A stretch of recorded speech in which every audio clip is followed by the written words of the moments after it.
I have now almost exactly like 1 month remaining, 1 month and change, to turn in the final draft, which I worked on the flight here because it's very tight. What we are going to read to you today, so you can find online readings I've done from for Kaladin at the beginning of Stormlight 5. You can also find a few of the interludes. So what I have left that I haven't ever read is Shallan from the beginning of Stormlight 5, right? Now, this is the beginning, so it's going to involve some setup that you're not going to get payoff for until December. But I'm going to go ahead and I'm going to read for the next 38 minutes, which will probably take us through, my guess will be 2 Shallan sections. At the start of the book. These are sandwiched between Kaladin sections that I've done readings from already, all right? And I think I'm going to go sit up here for this, and hopefully I can juggle this in my water bottle, and we're just going to do that. Let's see if I turn this sideways. Will it go? Nope. Dropbox. All right. Shallan lingered atop lasting integrity, the great fortress of the honor spren, thinking about all the people she'd been, the way she changed based on perspective. Indeed, life was largely about perspective. Like this strange structure, a hollow rectangular block hundreds of feet tall, dominating Shadesmar's landscape. People, spren, lived along the inside walls, walking up and down them, ignoring conventions of gravity. Looking down along one of the inside walls could be stomach churning unless you changed your perspective. Unless you convinced yourself that walking up and down that wall was normal. Whether a person was strong or not wasn't usually subject to debate. Yet if gravity could be a matter of opinion, she turned away from the heart of lasting integrity and walked along the very top of the wall, looking out to survey Shadesmar, rolling ocean of beads in one direction, jagged obsidian highlands lined with crystalline trees in the other. On the wall with her, an even more daunting sight, 2 spren with heads made of geometric lines, each wearing a robe of some too stiff, glossy black material. 2 spren. She'd bonded 2, one during her childhood, one as an adult. She'd hurt the first and suppressed the memory. Shallan knelt down before Testament, her original spren. The cryptic sat with her back to the stone railing. The lines and pattern that made up her head were crooked, like broken twigs. In the center, the lines were scratched and rough, as if someone had taken a knife to them. More telling, her pattern was almost frozen. Nearby, Pattern's head pulsed like a vibrant heart, always moving, always forming some new geometric display. Comparing the two broke Shallan's heart. She had done this to Testament by rejecting the bond after using her shard blade to kill her mother. Testament reached out with a long-fingered hand, and Shallan, pained, took it. It gripped hers lightly, but Shallan got the sense that it was all the strength Testament had. Testament responded to being a Deadeye differently from Maya, who stood nearby with Adolin and Kalek. Maya had always seemed strong of body, even as a Deadeye. Spren broke in different ways, it appeared, just like people. Testament squeezed Shallan's hand again, bearing no expression but that torpid motion of lines. Why? Shallan asked. Why don't you hate me? Pattern rested his hand on Shallan's shoulder. We both knew the danger, the sacrifice, and bonding to humans again. I hurt her. Yet, here you are, Pattern said, able to stand tall, able to control the surges, able to protect the world. She should hate me, Shallan whispered, but there's no vitriol in the way she holds my hand, no judgment of the way she remains with us. Because the sacrifice was worth something, Shallan, Pattern said, uncharacteristically reserved. It worked. In the end, you recovered, did better. I am still here, and remarkably, I am not even a little bit dead. I do not think you will kill me at all, Shallan. I am very happy about that. Can I heal her? Shallan asked. Maybe if I bond her again? I think after talking to Kalek, Pattern said, I think you are still bonded to her. But Shallan looked over his shoulder at him. I broke the bond. That did this. Some breaks are messy, Pattern said. A slice with a sharpened knife is clean. A slice with a dull one is ragged. Your break, done by a child without full intent, is like the one ragged. In some ways, that makes it worse. But it does mean there is still some connection between you two. So no, Pattern said. I do not think merely saying words again would heal her.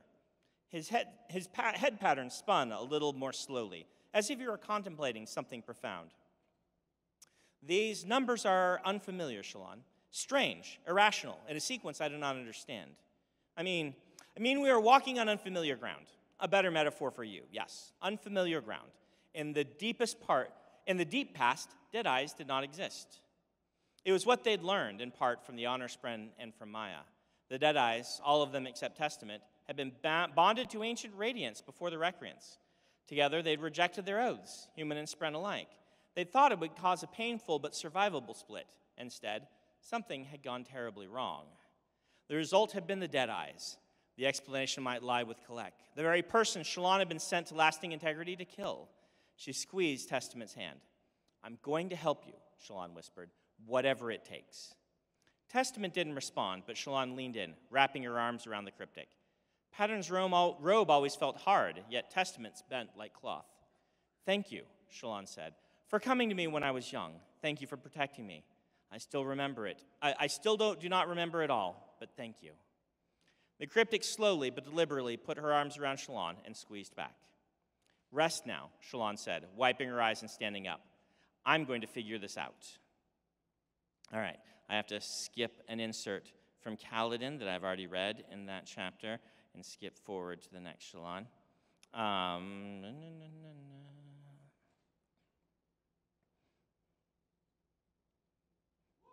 Oh, yes. Woo. Woo indeed. All right, this should be it. Shalon and Pattern left Testament to rest and crossed the wall at Lasting Integrity to meet with Adolin, Maya, and the Herald Kalek, who were speaking with a kind of spren that Kalek called a Sion. She manifests as a hovering ball of light, roughly the size of a head, with an odd symbol at the center. Other than them, the top of the wall top was empty this day. You don't remember? Pattern asked softly as he and Shalon walked. The events with Testament? I thought you did. I thought with Vale gone. Vale is not gone, Shalon said. She's part of me, like she always was. I don't understand. It's hard to explain, Shalon said, and I'm not sure I've entirely figured it out. Healing is not an event pattern, but a process. I've incorporated Vale into myself, so she doesn't take control any longer, but she's not gone. Vale is me, but Vale is not always Shalon. But you are Shalon. Imagine it, she said, as Vale moving to the back of the wagon as we ride toward the future. She's still there, coaching me, and we're both aware of the world. There was more to it than that, of course. Shalon had projected some uncomfortable aspects of herself into Vale. Now she had to face them. She'd worried that Adolin would find it difficult, but, well, Adolin Kalin was storming wonderful. After the discussion last night, he seemed to understand. Together, they knew that there was work to do, but Shalon had taken an enormous step toward healing, and along with it, acknowledged something important. She didn't deserve hatred, but understanding. It was hard to believe, but Vale insisted they try anyway. But, Pattern said, Radiant is still separate? More separate, Shalon said. So still in the front of the wagon. Yes, that might change. It might not need to change. I'm figuring this out as I go, Pattern, but I do feel better. More importantly, I no longer need Vale to stand between me and the memories. So you do remember? Yes and no, Shalon said. It's a jumble. I was young, and the events were traumatic, and there is so much pain associated with memories of my mother. I need time to process. Humans are squishy. Not just bodies, minds too. Memories too. Ideas too. He seemed pleased by that. As a child, she'd bonded a spren, something her mother had not liked. A man had come, either to hurt Shalon or separate her from Testament. Her father had fought him, and during their struggle, Shalon's mother had come at her with a knife. In self-defense, Shalon had killed her mother with an early manifestation of Testament as a shard blade. Shalon, in trauma, had rejected her nascent oath and buried those memories. But if her bond with Testament had never been fully broken, what did that mean? And which memories of those days between her mother's death and the arrival of Pattern, which of those involved Testament? I knew I had a shard blade, long before I had bought a pattern.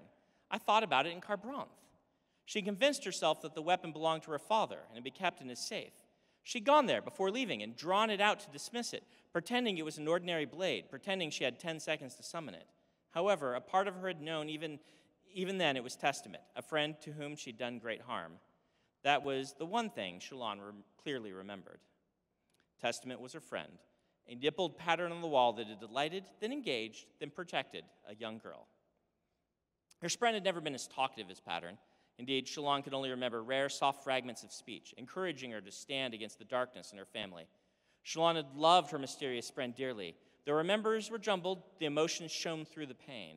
Strength could be a matter of perception sometimes, and today, Shallan found she could choose strength. They approached Adolin, Maya, and Kalek. Shallan still found it incredible that this man was one of the heralds of the Almighty. The short, balding fellow kept rubbing his hands together, as if washing them with an invisible soap and water. Adolin and Maya practically towered over him as they spoke to the ball of light. Maya was obviously paying attention. She wasn't completely healed. Her eyes were still scratched out, and her coloring wan brown instead of vibrant green like the others of her kind. But she was getting better. She no longer wandered off or just stared blankly during conversations. She was even starting to talk more here and there. I worry about what is to come, the ball of light was saying. It had transformed into an approximation of Wit's face, made all of soft white blue light, and spoke with his voice. The spren was a way to contact him, as they've discovered a few days ago. The war is about to intensify, and all rests upon the contest of champions, Odium's chosen warrior against whomever old Dalinar chooses. Father will choose himself, Adolin said. When the Blackthorn needs to be certain something is done right, he will do it himself. Adolin paused, then glanced at Maya. Storm him, he's probably our best chance, though. Wit, Shallan said. It's really happening? It is indeed. The contest is set, contracts agreed to. Shallan, they've set it for 10 days from now. So soon? Shallan asked. Storms. Where? Urithiru, Adolin said, arms folded. They've already sent windrunners to get us, apparently. Should arrive today. Shallan chewed on that, trying not to feel emotional whiplash. It had taken weeks to reach lasting integrity, but windrunners could have them back to Urithiru within the day, depending on how much stormlight they'd brought. She found herself eager to return. She'd had enough of the honor spren and their elitism. She missed blue skies and plants that didn't crinkle when you touched them. Though Shadesmar had a sun, it was distant and cold. She could never thrive here. Plus, as she'd indicated to Testament, she had work to do. Wit, Shallan said, stepping closer. The glowing version of his face focused on her. My brothers are safe? You're certain? Very certain, brilliant one, he said back, soft. You're sure the Ghostbloods will move against you? Yes, she said. After a year and a half of flirting with the Ghostbloods, she'd finally stepped up and said no. Doing so, it essentially declared war on them. She found Adolin's hand for support. He knew the entire story now. Wit, I know their faces, their plans. I'm likely the greatest threat on the planet to their organization, and they've tried to kill Yasna for less. Everyone I love is in danger. I have to manage Dalinar and try to prepare him, Wit said, but I think I can help you as well. I've been watching Mraize's little crew. I'll send your people my drawings of their members. But take care, Shallan. I know this group and their leader. They can be brutal. As can I, Shallan whispered. She glanced to Kalek, who was staring out over the bead ocean, and the dead-eyed spren who still stood on the shore. Despite him, she felt safe here with Pattern, Adolin, and Maya. Safe enough to voice it. Wit, I'm worried, though. Am I ready? I ask myself that same question now and then, he said. And Shallan, I'm 10,000 years old. During the trip, she said, I started to create a new persona, Wit. Formless. A version of me, but how did she explain it? A version of me with no face. A version of me who could do terrible things. I walked away from it, Wit, but that capacity is still inside of me. Shallan, he said, and she looked up, meeting his eyes. If it weren't for that capacity, then what good would choices be? If we never had the power to do terrible things, then what heroism would it be to resist? But did you turn it away? He asked, and Adolin squeezed her hand. Yes. Then heroism it is, Shallan. I'm remembering what I did to my mother, she said, and my father, and to a lesser extent, Tin, and now Mraize. I'm going to have to kill him, Wit. Is that my destiny, to kill every person who has ever mentored me? And that, finally, her fears found voice. Did it sound silly, foolish, ridiculous? This pattern she'd seen in her life? Wit did not laugh, though, and he considered himself an expert on what was ridiculous. Would that any of us, he said, could protect ourselves from the costs of heroism. But again, if there were no cost, no sacrifice, then would it be heroism at all? I cannot promise you that it will be easy, Shallan, but I'm proud of you. I'm proud of you, Radiant whispered. I'm proud of you. Vale, the part of her that was Vale, agreed.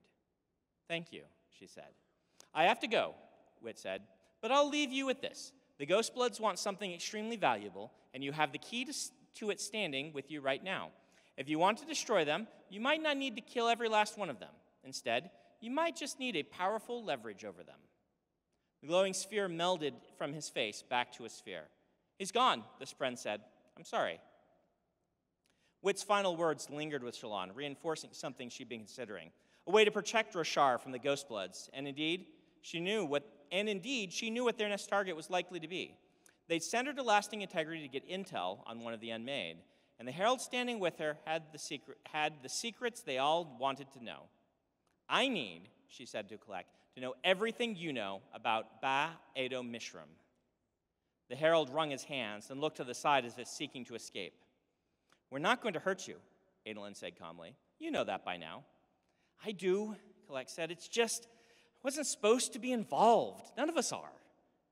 I don't think the other Heralds follow that, Shallan noted, folding her arms. What did you do, Kalek? Not much, he said, putting his hand to his head.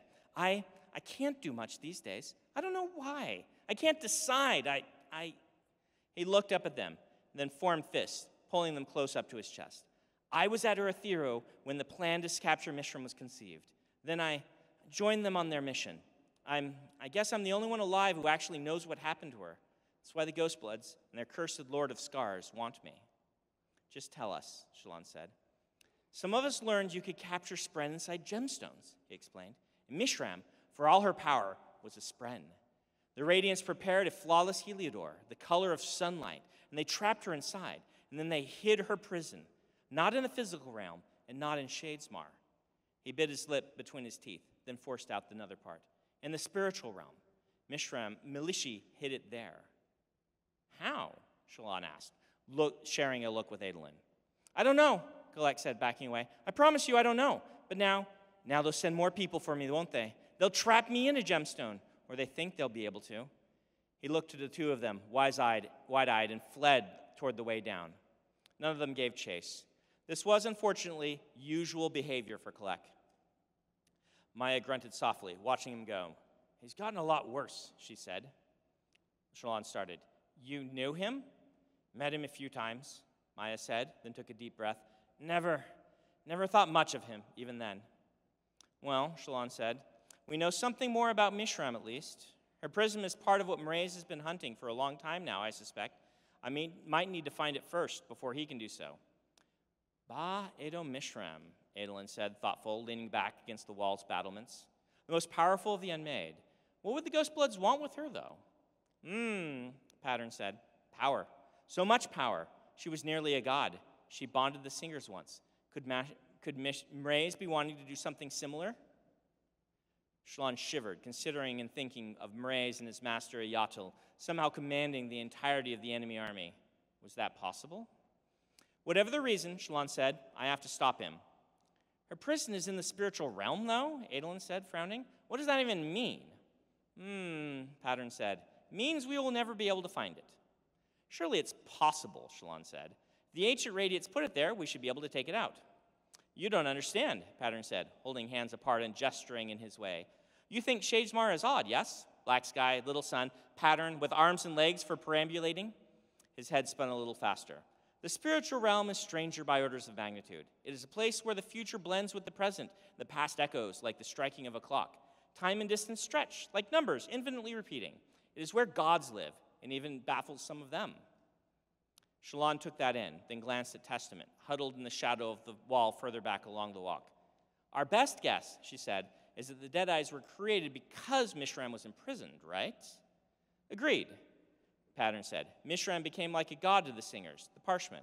She connected to Roshar, and echoes of that filtered to the Spren. Ah, so wonderfully odd.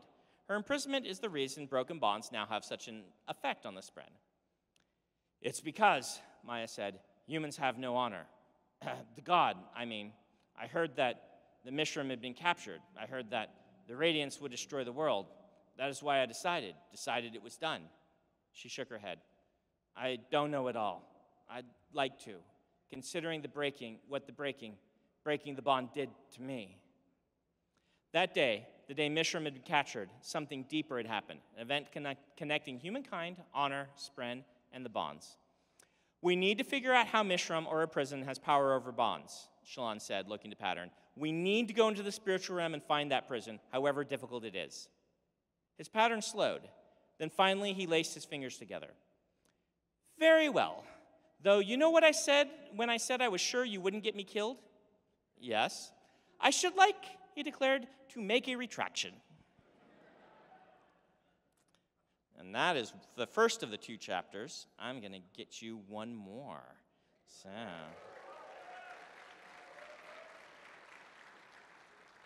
scrolling past Kaladin, chatting with Wit as well.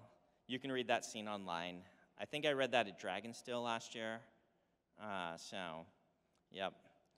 Nice little goofy conversation. Well, long, goofy conversation, considering how far I have to scroll. All right. Here we go. It was nice for Shallan to take a few hours to think for once. Sitting, wearing a bright blue hava rather than her traveling clothing, settled at the top row of the stone open-air forum within lasting integrity, drawing. How long had it been since she'd simply let herself draw? How long had it been since she'd sketched a little during her trip, but that felt like an eternity ago. She relaxed, flowing with the drawing, a depiction of the vertigo she felt looking up along the inside walls of lasting integrity. A surreal painting, like something from one of the older art movements, where perspective was intentionally alien and off-putting. She liked to think that the old surrealists had made contact with Spren and Shadesmar, warping their minds to new ways of seeing things. Though she'd never been quite as good with landscapes as she was with people, she was proud of the sense her sketch gave of falling, yet into what? You could not see, because the unnatural perspective held your eyes upward. Like others she'd done today, a strange face kept sneaking into the art. In this case, she'd absently warped the shadings of one wall into that face. Feminine, a singer with angular carapace and shadows and curves forming a strata-like design on her face. Shallan flipped through her sketchbook. Each drawing done today had that singer face hidden somewhere, and she didn't remember making them. She'd done something similar at Erethiru, where the presence of an unmade had warped her sketches. She tried not to let it disturb her quite so much this time. Then it had been a message. Was there a similar one now? She looked toward Adolin, who paced at the center of the forum, a place where just a few days before he'd been on trial. Today he'd been joined by Godeki, a lanky edge dancer. Shallan's agents had joined them as well, Ishna, Vatha, and Beryl, along with their cryptics. Together they waited for the Windrunners and for the fruits of some final efforts in lasting integrity. She started another sketch as they waited. In the end, 12 arrived. 12 honor spren from a population of hundreds. That was how many showed up in response to Adolin's call to arms.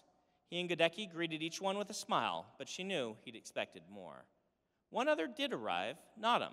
The former sea captain still had his unique facial hair, though he walked on unsteady feet. They still didn't know why he'd been assaulted by those Tukari that Adolin had saved him from. Nodam didn't join Godeki and Adolin, but instead walked down the steps to join Shallan. Radiant Kholin, he said. That was still odd to hear, even a year after the wedding. It hadn't been assumed that she would take Adolin's name. Among the Alethi Lighties, either party was equally likely to take their name or keep their name as adopt a new one. In her case, she was needed in the Kholin line of succession. She doubted she'd take a throne that Adolin had turned down, but Dalinar wanted people he trusted in line. Her adoption into the Kholin house would strengthen their claim, should it come to that. In explaining this to her, Dalinar and Navani had been speaking pragmatically, but Shallan knew she remembered that day differently. For her, it was the day when a set of parents had, for the first time, wanted her. Nodam settled down beside her. Your mission was a success. 12 new Radiants. We expected more, though, Radiant said, emerging. After the support Adolin got at the trial, I anticipated an excellent recruitment effort. A good number of the Honor Friends support him, Nodam said, but that doesn't mean they want to be bonded. One can be irate at the Honor Friend leadership and think humans are deserving of support without wanting to take that step. Down below, the 12 Honor Friends started to fade. I've never seen this before, Nodam added. I thought they'd go in a blink. Instead, they fade away to nothing. Not nothing, Radiant said. They'll appear on the other side. I hear it's traumatic, Nodam said. He had a stiff, formal way of speaking, even when the words were casual, clipping each word as if he were making an announcement from the quarterdeck of a ship. Spren on the other side forget themselves. Only briefly, Radiant said. These will probably stay in a group, which helps, and immediately make their way to Earthero, drawn by the squires training them. Do you even need them now, though? Nodam asked. Isn't the war soon to end? Windrunners are our primary method of traveling long distances, and I suspect they'll be helpful in peacetime. Beyond that, even if Dalandar wins the contest, I worry about what is to come next. I think the more Radiants we have, the more stable our position will be. Then I should hurry, Nodam said, standing, to join them so that I'm not left alone. Radiant approved, but Shallan, she noticed something. You sound reluctant, Shallan said. He looked at her, glowing the same soft blue of all the Honor Spren. His uniform, his hair, everything about him was made of the same soft light. Solid, not transparent, but also not quite real in the way she understood reality. There is nothing more for me here, Nodam said. I've been rejected of mine, and seen their pettiness. I should like to be of service. Though, I admit, I do not wish to bond a human. I loathe the idea. Is that petty of me, in turn? Absolutely not, Shallan said. I have 2 bonds, Nodam, and understand the cost better than most. It's not pettiness or even cowardness to be hesitant. It's just like it's not cowardly or petty to reject any relationship. Pardon, Nodam said, but other sorts of relationships don't lead to soldiers with remarkable powers. That did admittedly complicate the matter, but after learning what she'd done to Testament, who sat with Pattern a few rows down, Shallan couldn't help but question their mission itself. They needed Windrunners, yes, but it made her increasingly uncomfortable to demand that a Spren bond. It wasn't intimate in the traditional human sense of the world, but it's felt as deeply personal. We can use every Windrunner, yes, she said, but I don't think you should force yourself to bond a human if that makes you uncomfortable. You can be a good person and say no, Nodam. I've learned that. Perhaps, Nodam said. Perhaps I will stay a little longer here, then. With effort, I might persuade others of my kind to offer you support. He pointed and drew her attention to a group of Honor Spren walking past, wearing traveling clothing and carrying gear. As if to leave on a long hike, they waved to Shallan and Adolin, but did not join those fading away. Objectors? Shallan asked as Adolin waved back to them. Those you mentioned earlier? Yes. They don't agree with how you were treated, but also don't want to go to war. They leave lasting integrity to make their own way. She nodded. Well, Radiant Godeki is staying to continue to normalize relations with the Honor Spren, and I might leave one of my agents as well. If you stay, that would help. They could use a solid ally here. I am your ally, he said, but as I warned you, the Honor Spren leadership does not care for me, even if they have been forced to revoke my exile. His expression grew distant. We have an entire navy that once sailed the Bead Ocean. It is a shame to see those boats abandoned in the shipyards. He gives the enemy full control of Shadesmar seas. Perhaps I could sail under Honor Spren authority again. Storms. If Shallan hadn't said anything, Nodam might have actually gone to become a Radiant Spren, meaning she'd just actively gone against their orders in coming here. Perhaps she wouldn't mention that part in her report to Dalinar. No other Spren came. Lucindia, the Spren who had been Shallan's guide since her arrival at Lasting Integrity, made no appearance. Shallan had hoped she would change her mind despite their occasional clashes. Nodam, Shallan said, thank you for how you stood up for us during the trial. I am one person stretched thin, Radiant Kholin, he said, standing with his hands clasped behind his back, like colors on the mast which have waved too long in the wind. I don't know what I believe or trust any longer, but what was done to you was not right. I could not play the sham role they demanded of me. I ask your forgiveness for even considering it. It was natural to want your own life back, Nodam. He turned to her, blue eyes meeting hers. I lay on the ground, battered and assaulted, and watched your husband rise in my defense against overwhelming odds. He saved me with no expectation of reward. In that moment, I knew that honor lived. He nodded curtly to Shallan, then walked down the steps to talk with Adolin. Shallan slowly turned back to her sketch, where she soon found that she'd drawn yet another face, an Adolin's shadow. Storms. Don't be unnerved, she thought. You were upset when you drew pattern for the first time back in Carbranth, but look how that turned out. She would not be afraid of her own art. She gritted her teeth and forced herself to flip to the next sheet and start drawing again, till someone else settled down beside her. Collect leaned forward, hands clasped, singing small and fragile. I'm not going with you, he said softly. I can't. It's not safe for you here, Shallan said, sketching, fingers moving as if of their own accord. If I got to you, Mraize's other assassins can do so. I will hide. Better. But I can't leave the Sion, and she can't travel right now. It wouldn't be good for her. Shallan didn't argue. It never seemed to work with Kalek. Instead, she lost herself in a sketch of him, a herald to add to her collection. She might have said this was the rarest of gems to obtain, but was a herald equally rare, actually rarer than anyone else? One might say, because of their immortality, they were less so. We are broken, Shallan, Kalek finally said. We are not the heroes you wish us to be, not anymore. I know how that feels. I don't think you do, he said, wrapping his arms around himself. I don't believe anyone does. He looked to Adolin, chatting with Nodum and Godeki. You're really going to try to find Mishram? If I don't, Shallan said, my enemies will. Then what? He said. Will you release her? I cannot decide, always cannot decide. I have preached for her freedom in the past, but now I worry. She might join in strength and odium. She hates humans. He put his hand to his head. Shar says all the unmade should be contained. Yet what we did to the singers by imprisoning her, I'll worry about that when we find her gemstone, Shallan said. Honestly, I'll probably bring it back to the bondsmiths and let everyone decide together. He didn't decide to respond, so she continued drawing. This familiar sound of charcoal pencil on paper, the distilled attention of creation, like the most potent of alcohol. She attracted a few creation spren, like little swirling lights. These ones, though, behaved oddly. And here, she'd never seen them change shape like they did in the physical realm, but these started adopting the look of her pencil and eraser.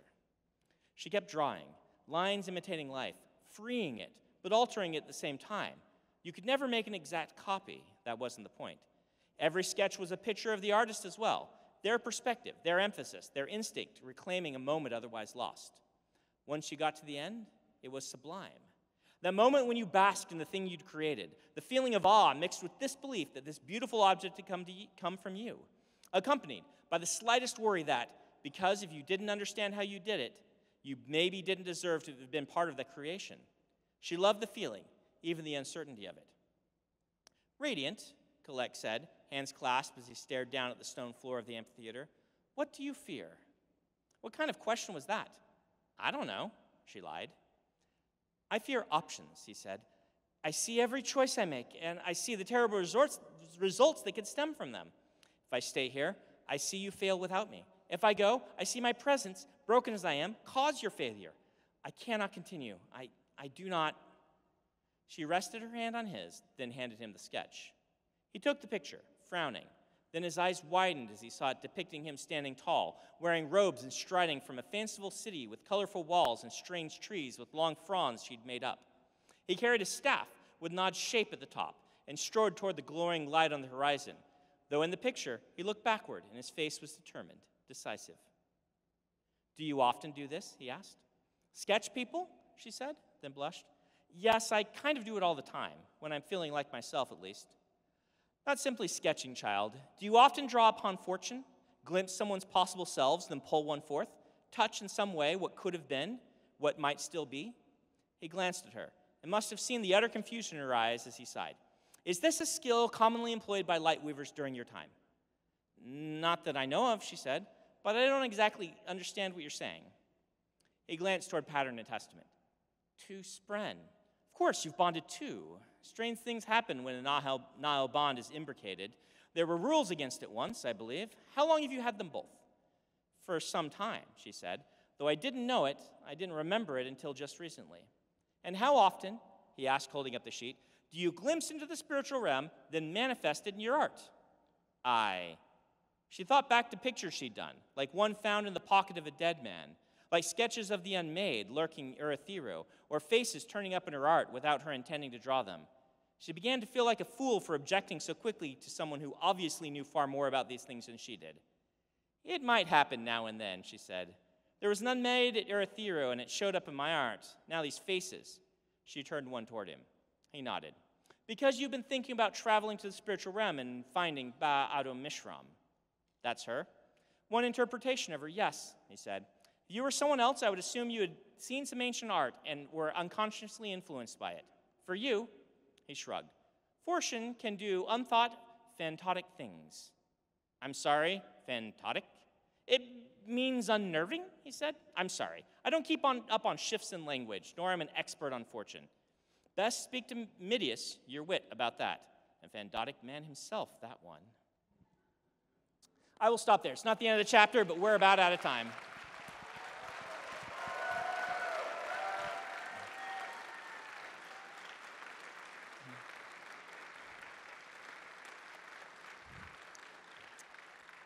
So there we go.